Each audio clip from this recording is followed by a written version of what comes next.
I never thought my life would shatter over a thin piece of paper hidden among the electric bills.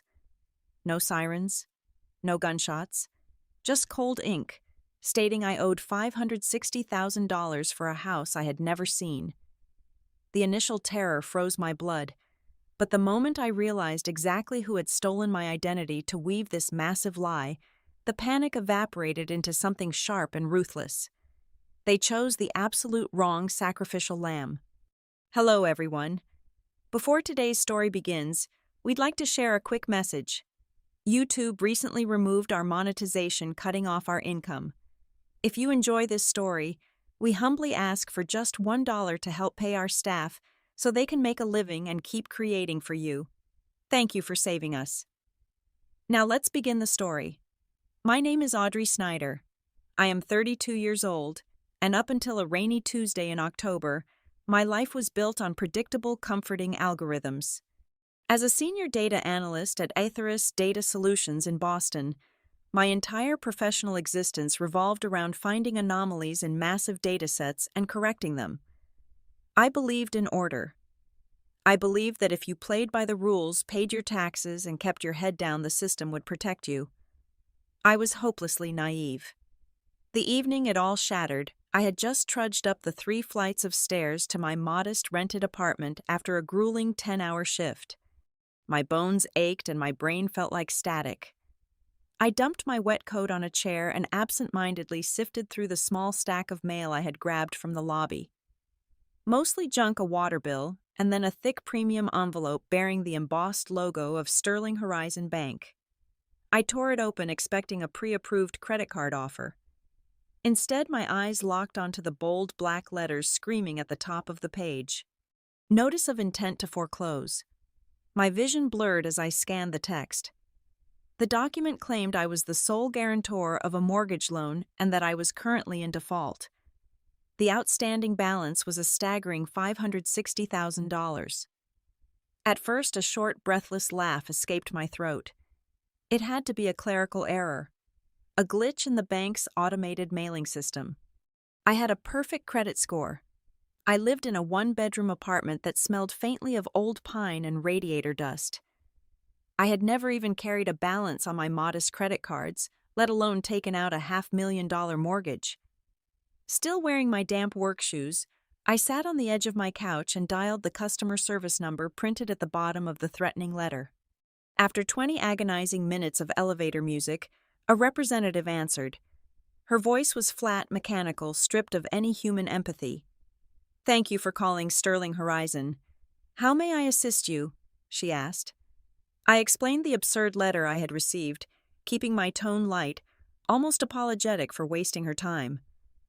"It is obviously a mistake," I said. "I do not own a home." "I can check that for you, ma'am. May I have your full name and social security number?" I recited the numbers. I heard the clacking of her keyboard. The silence that followed stretched tight, snapping my casual demeanor in half. "Miss Snyder," the representative finally said, her tone shifting from bored to guarded. "I am looking at your file. The information matches perfectly. The mortgage for the property in Sedona, Arizona is currently 6 months in arrears. We have been trying to reach you at the property address for weeks." The air in my living room suddenly felt too thick to breathe. Sedona. I have never been to Arizona in my life. What is the exact address? She read it out loud. The syllables fell from her mouth like stones striking a deep, buried nerve in my memory. The address. I knew that address. 4 years ago. That was the last time I had spoken to Valerie. We were foster sisters thrown together in a broken system, sharing a cramped bedroom and whispering our dreams to the ceiling. But Valerie had always hungered for a shortcut to wealth. When she married Julian, a slick talker with eyes that constantly scanned the room for a better mark, she cut ties with everyone from her past. The last I saw of her was a boastful post on social media.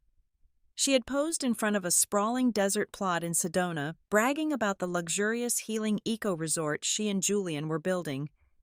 That was the exact address the bank representative just read to me. "This is fraud," I whispered, my voice trembling.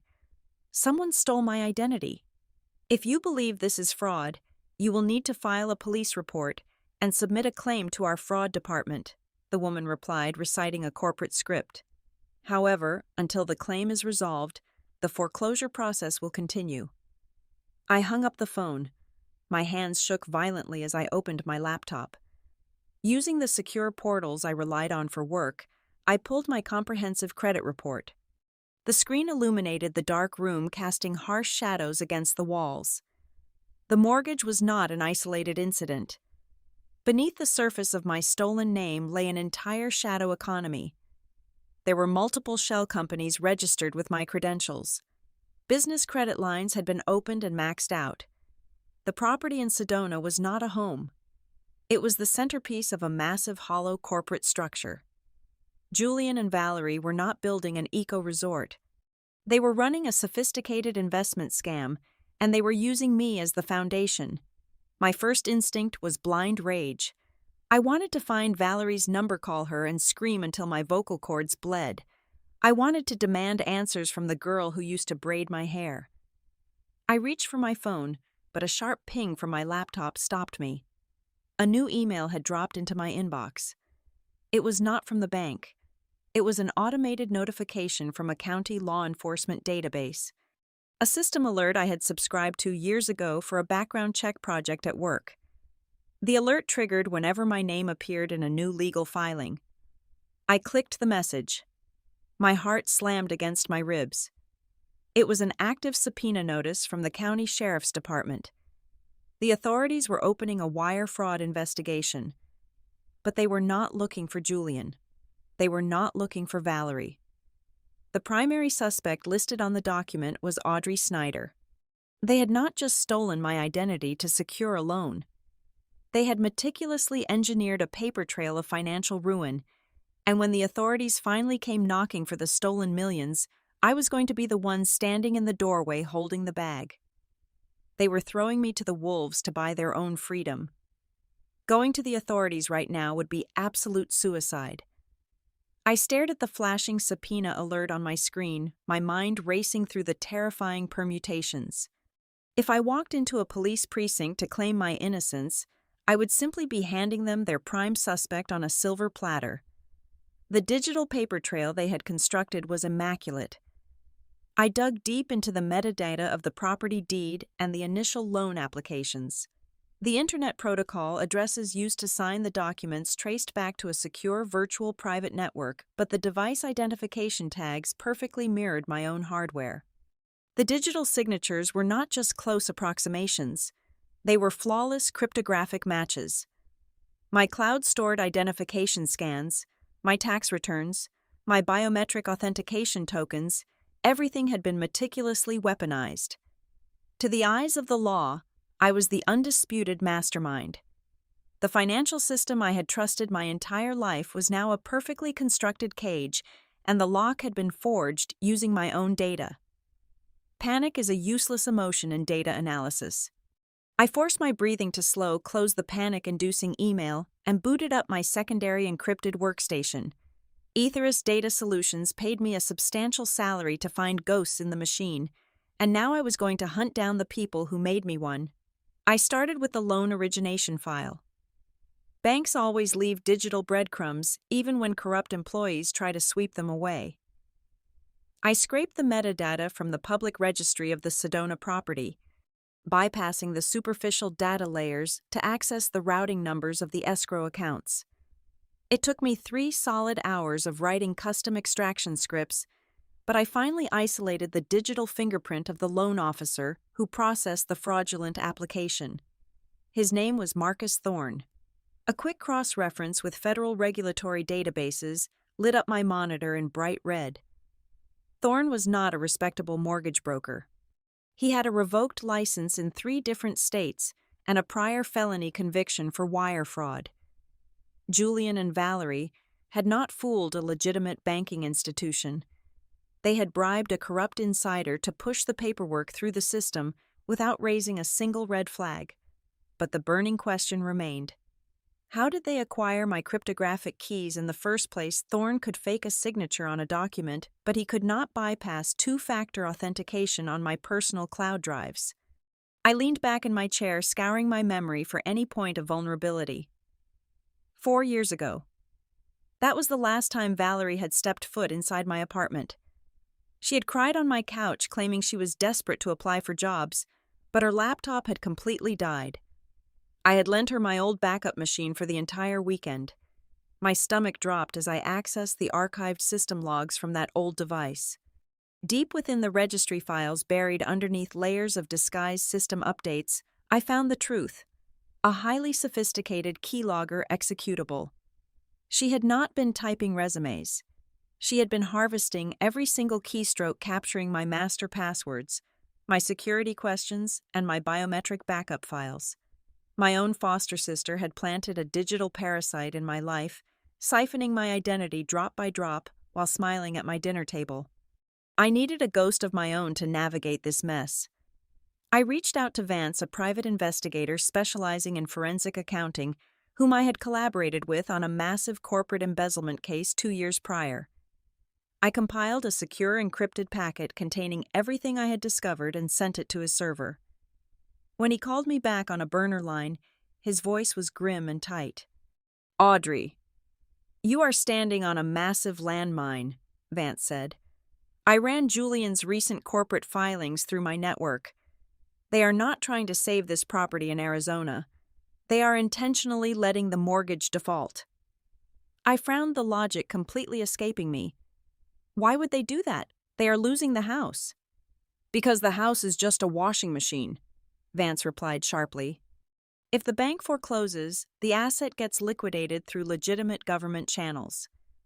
The dirty money they used to build it gets washed clean.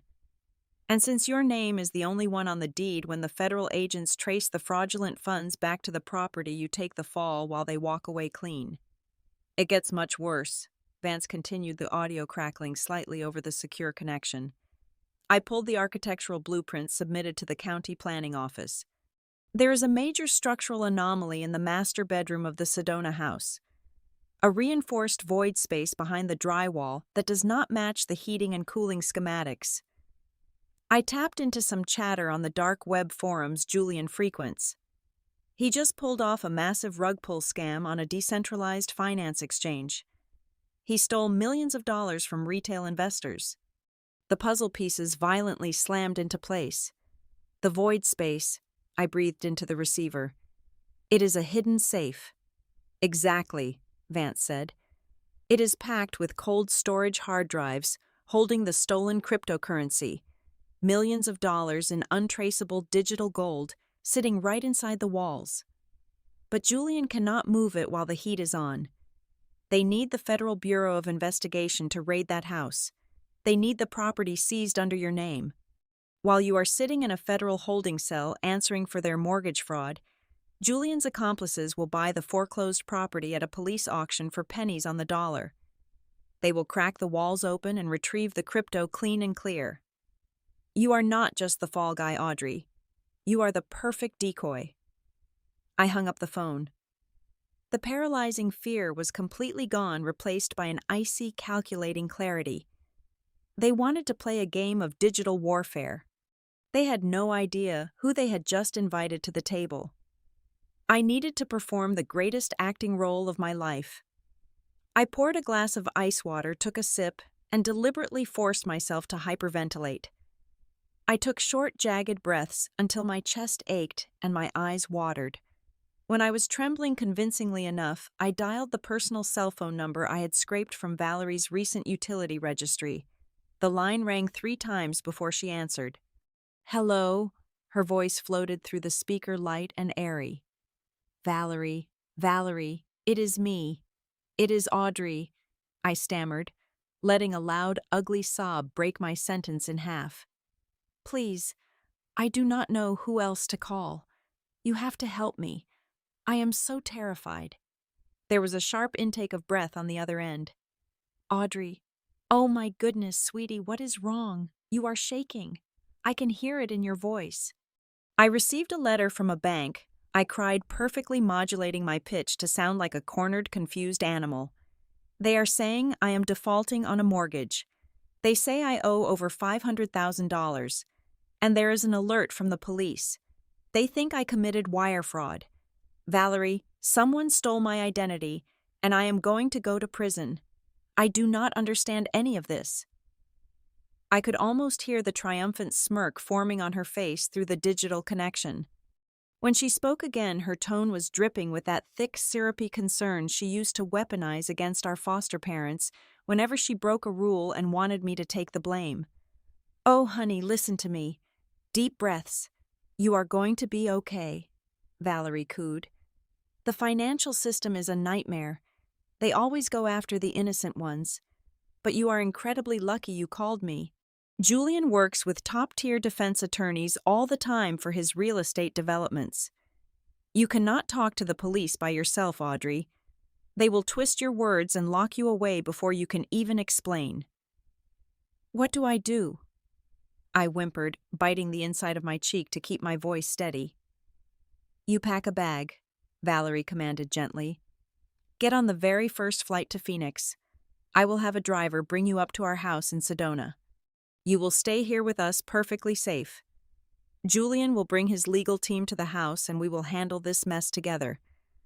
Just like old times, right? I will always protect my little sister." "Thank you," I gasped, projecting overwhelming relief. "Thank you so much, Valerie. I will book a ticket for tomorrow morning." I ended the call and immediately dropped the fragile, panicked facade. My face turned to stone. The invitation was the final piece of the trap. Vance had warned me about this exact maneuver. They needed my physical presence at the crime scene.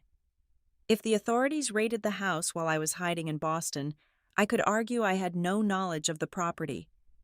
But if I was standing inside the mansion when the federal agents breached the doors, surrounded by the illicit assets, my guilt would be entirely indisputable in the eyes of a jury.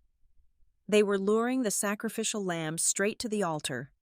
But the lamb was bringing her own matches. I spent the next 12 hours preparing my arsenal. I purchased a micro-audio recording device the size of a coin and sewed it into the lining of my jacket collar. Then I turned to my computer to craft a very specific piece of digital bait. I wrote a custom executable tracking script and embedded it deep within the metadata of a standard portable document format file. It was a honeypot.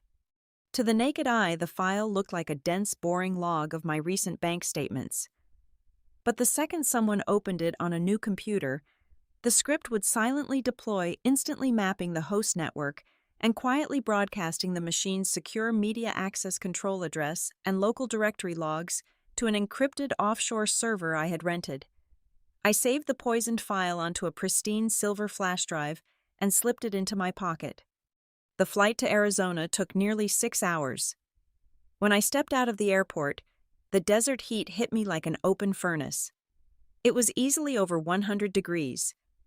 A sleek black luxury sports utility vehicle was waiting for me, driven by a silent man who offered no greeting. The drive up to Sedona was a blur of towering rust-colored rock formations and desolate arid landscapes. The oppressive barren beauty of the desert felt like a warning.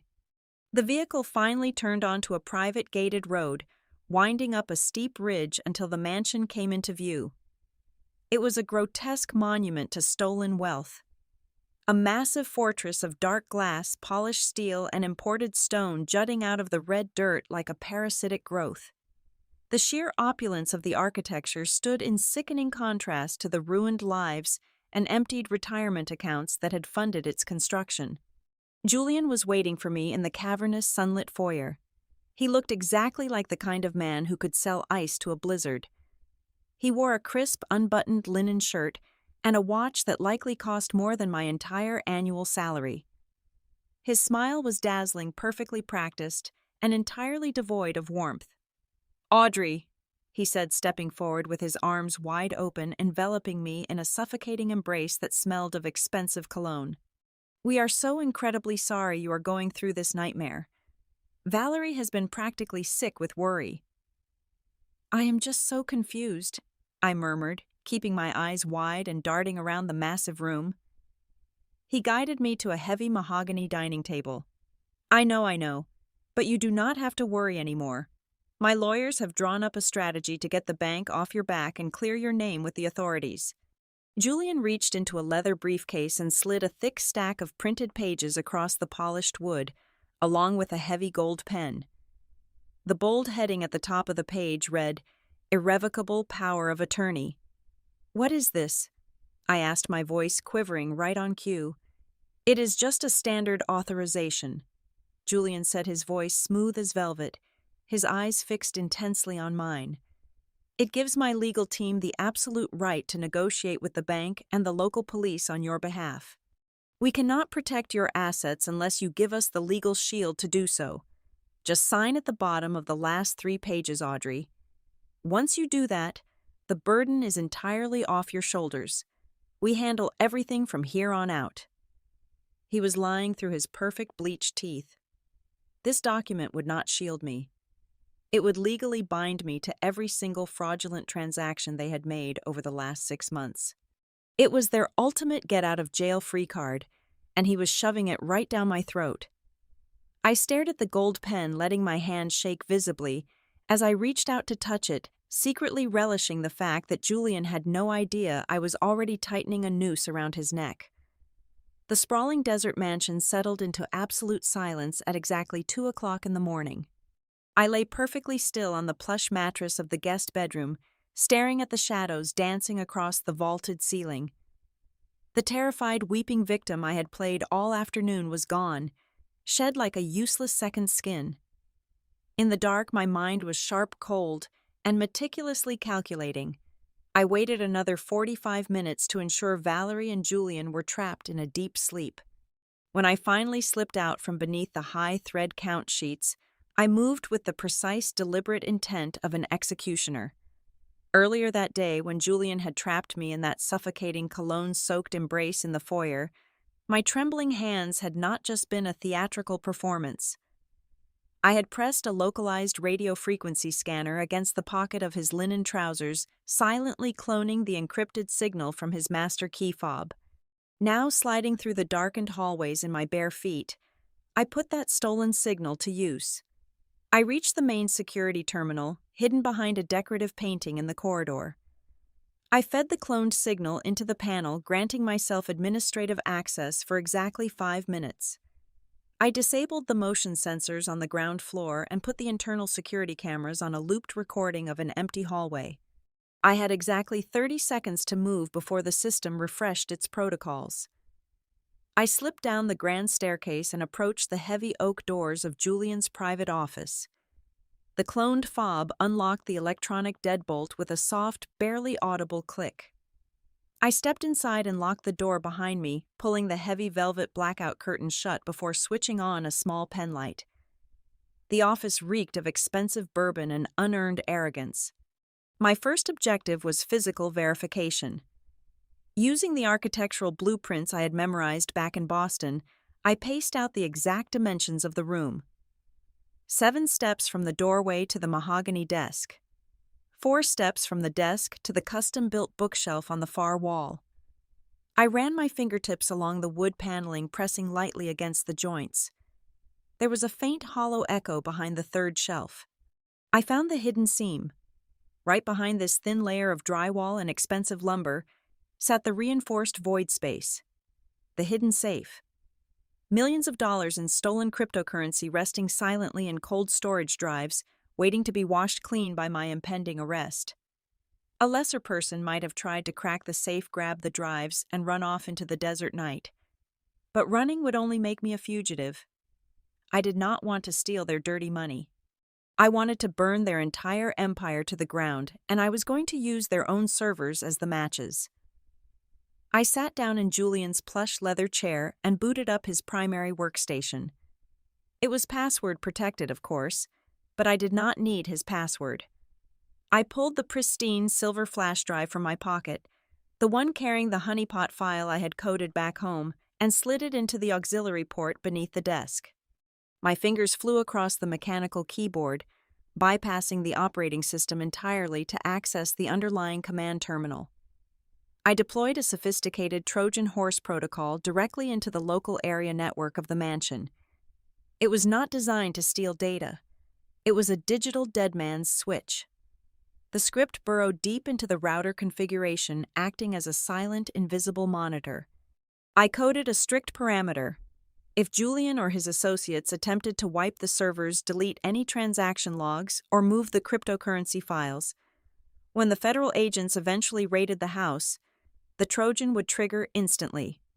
Before a single byte of data could be erased, my code would automatically compress his entire unedited transaction history, all of his offshore communications, and the exact digital coordinates of the stolen funds, and email the entire package directly to the Cybercrimes Division of the Federal Bureau of Investigation.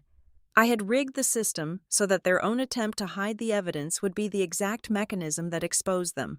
I extracted the flash drive, wiped the keyboard clean of my fingerprints, and slipped back up to my bedroom before the sun began to rise over the red rocks.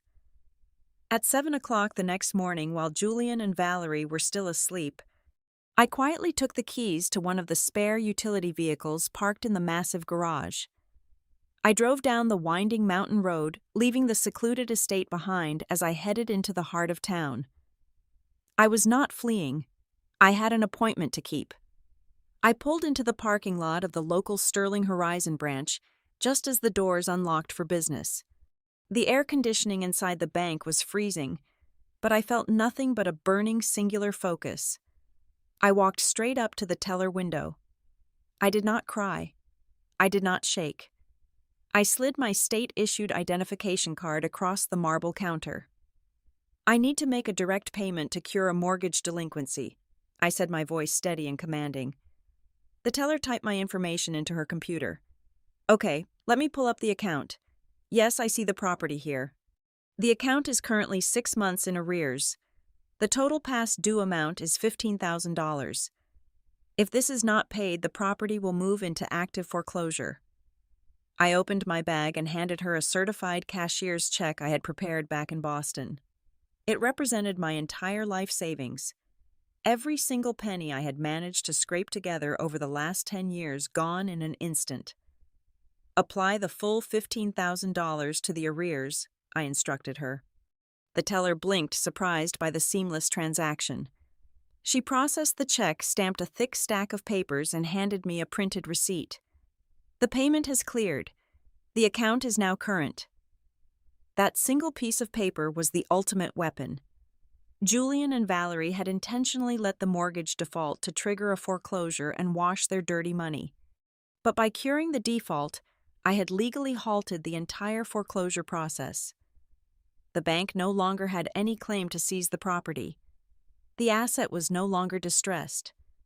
And because Julian had been so incredibly thorough in framing me, because he had made absolutely sure that my name and only my name was on the deed, the title, and the newly reinstated mortgage, the legal reality shifted instantly. I was not a squatter. I was not a guest. Legally, as of that exact second, I was the sole undisputed owner of the multi-million-dollar estate. Every inch of that property, every wall, and everything hidden behind those walls belonged entirely to me. I had total legal authority over the premises, and absolutely no one, not Julian, not Valerie, and not their mobster lawyers, had the right to kick me out. I folded the receipt, slid it into my pocket, and smiled for the first time in weeks. It was time to go home and evict my guests. The drive back up the mountain felt infinitely shorter than the trip down. When I pushed open the heavy oak doors of the foyer, the fabricated warmth of the house had completely vanished. The air was thick, suffocating, and immediately hostile.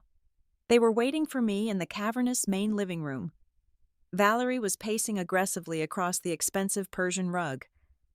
Julian was standing stiffly by the grand stone fireplace, his jaw clenched so tight the muscles twitched. Flanking the leather sofa were two massive men in ill-fitting suits. Julian had referred to them as his legal team the day before, but their busted knuckles, thick necks, and cold eyes screamed organized crime. "Did you really think we would not put a global positioning system tracker on the utility vehicle?" Julian hissed. The velvet, accommodating voice was gone, replaced by a venomous sneer. "Or that my contacts at the local branch would not immediately alert me when someone messed with the escrow account? The masks were finally off? The saccharin's sisterly act shattered into a million jagged pieces on the floor. Valerie marched up to me, her face contorted with a vicious, ugly rage I had never seen before. She grabbed my arm, her manicured nails digging painfully into my skin.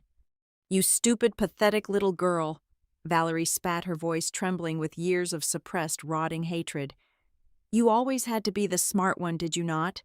The perfect foster child with the perfect grades sitting in your cheap apartment looking down your nose at me. You thought you were better than me just because you played by their stupid, boring rules." She shoved me backward. I stumbled, my heart hammering furiously against my ribs.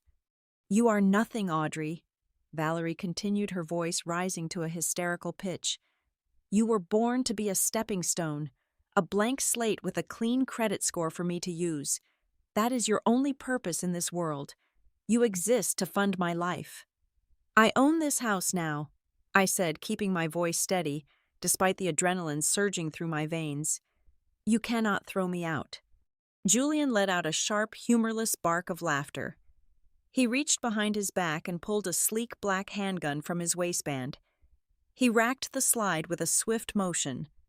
The metallic clack echoed loudly off the vaulted ceiling, freezing the blood in my veins. He leveled the barrel straight at my chest.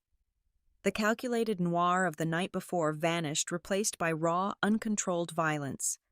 "You do not own anything," Julian said, his eyes dead and completely devoid of empathy. "You are going to walk over to this glass table. You are going to log into your banking portal on my laptop, and you are going to digitally sign an emergency quit-claim deed transferring the title back to our holding company. Right now." I stared at the black hole of the gun barrel, calculating the distance between us. "And if I refuse?" Julian tilted his head, a cruel, satisfied smile twisting his lips.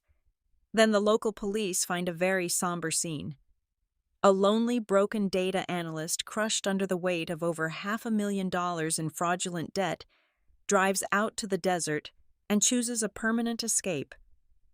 It is a very common story these days. We already have the farewell letter typed up. It wraps up the federal investigation perfectly, and the bank takes the house anyway."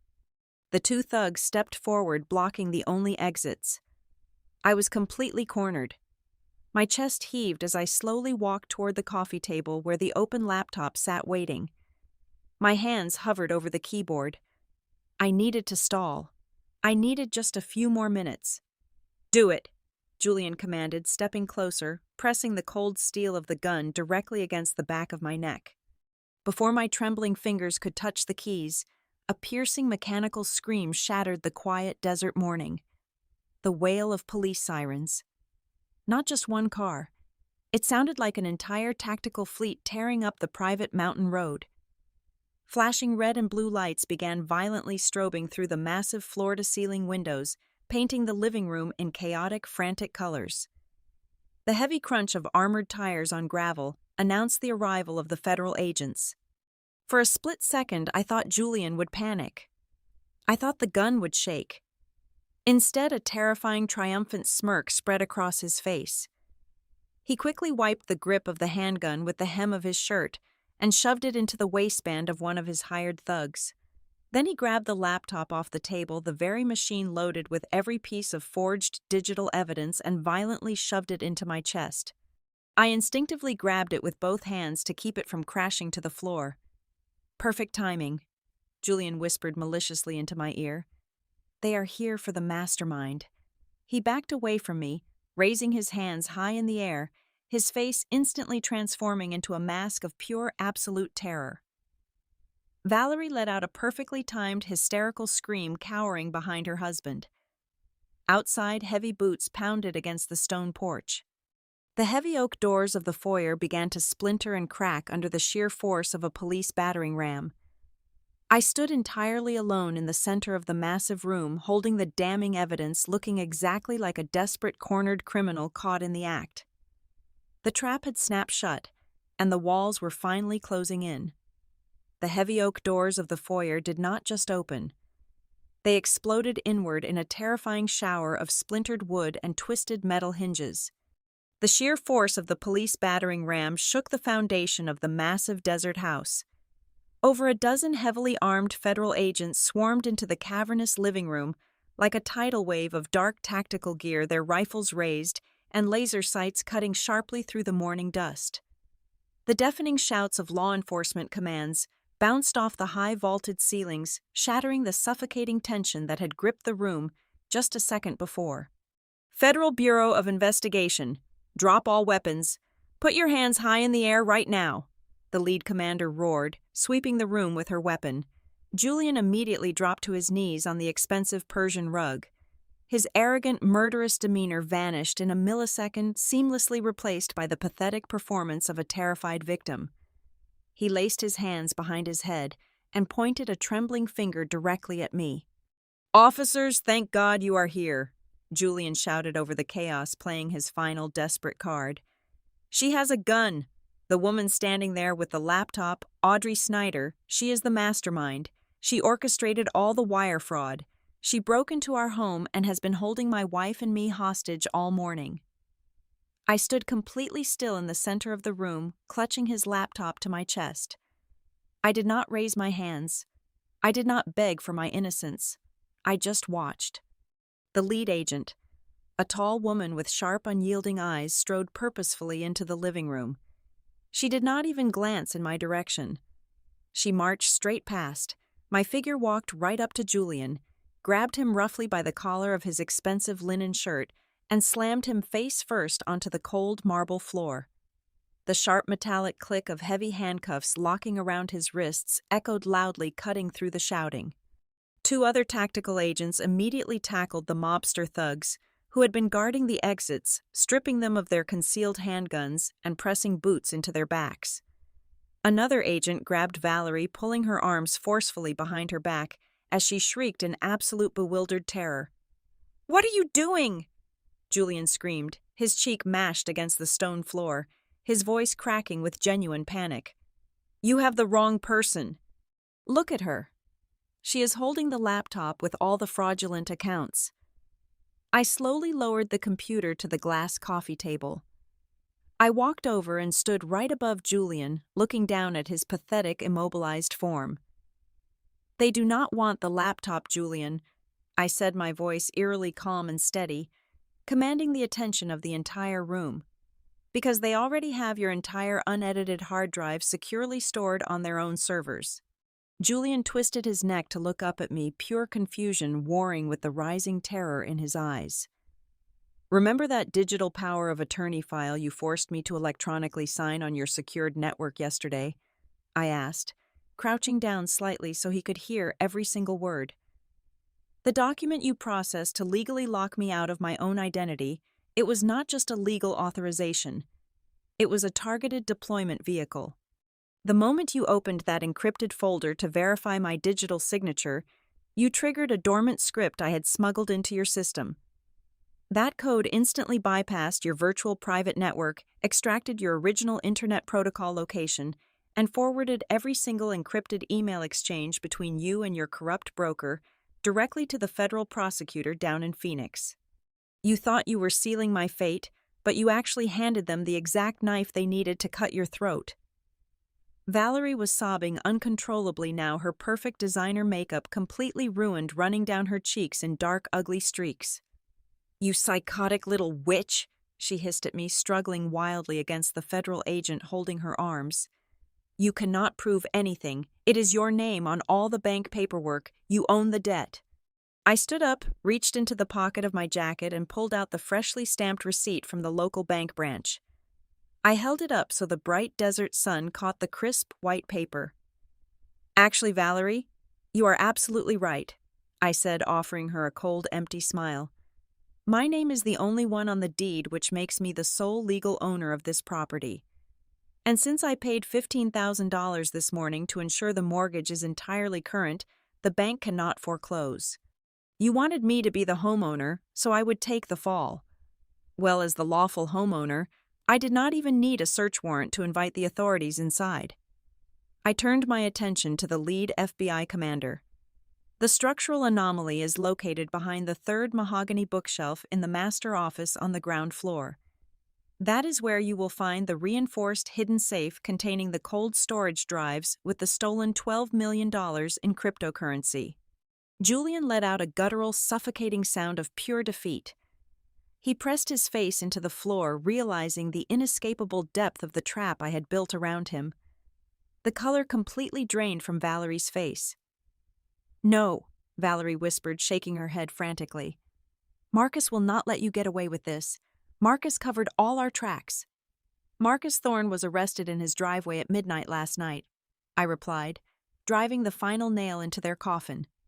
My private investigator forwarded his exact location to the authorities. After 3 hours sweating in an interrogation room, Marcus took a plea deal. He confessed to the entire mortgage fraud scheme and testified on a recorded line that you, Valerie, were the mastermind who provided all my forged biometric data and stolen passwords. Your game is permanently over. The agents dragged Julian and Valerie out through the shattered front doors. I watched them get violently shoved into the back of armored transport vehicles, their luxurious stolen lives crumbling into dust. The federal courts moved swiftly in the following weeks. The mountain of irrefutable digital evidence I had provided, combined with the sworn confession from their corrupt broker, left their expensive defense attorneys with absolutely no room to maneuver. Both Valerie and Julian were sentenced to 20 years in federal prison for aggravated wire fraud, identity theft, and money laundering. With the true criminals fully exposed and convicted, the federal government officially cleared my name of all wrongdoing.